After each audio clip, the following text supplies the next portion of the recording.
So this was the sort of original inspiration for the track. It's a filtered loop, so we've got a filter on it. If I take that off,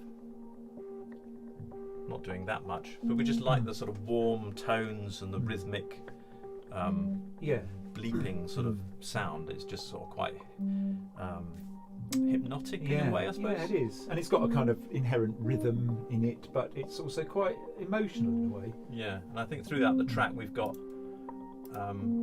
it obviously changes it, changes pitch to give us a bit of a chord progression.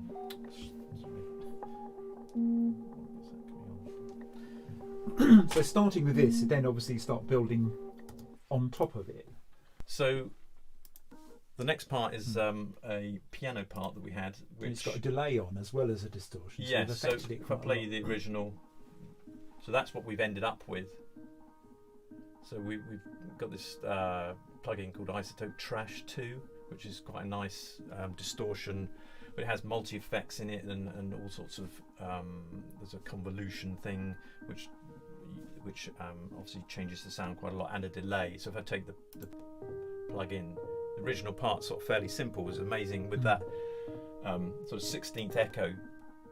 You get that sort of really nice, and this was parts that Bob played in originally via the keyboard, and then we added more and more different aspects to this, so they're all bouncing off one another, but playing them with the effect on, so you can sort of feel and work off the effect as you're playing.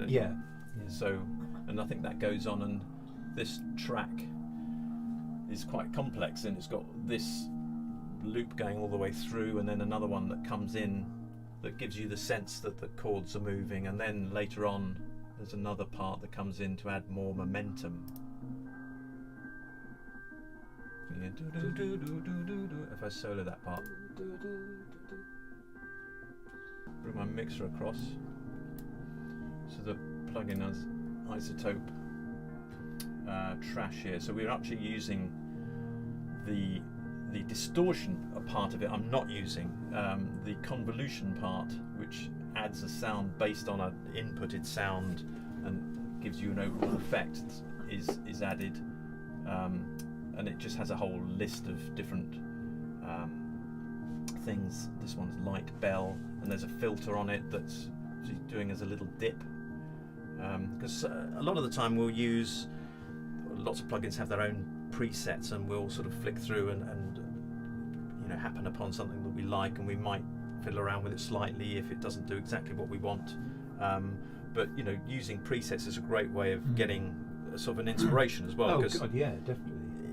A lot of the time you can't conceptualize what exactly you want until you hear it, so the presets are a really good way of doing that. And conversely, you would never be able to imagine some of these sounds, because they affect the sound so much that it's almost like a trial and error. We kind of, like we were saying earlier, we only ever present the finished product, but often you can be sort of here for hours and hours flicking through different things and thinking, does that work, does that not work?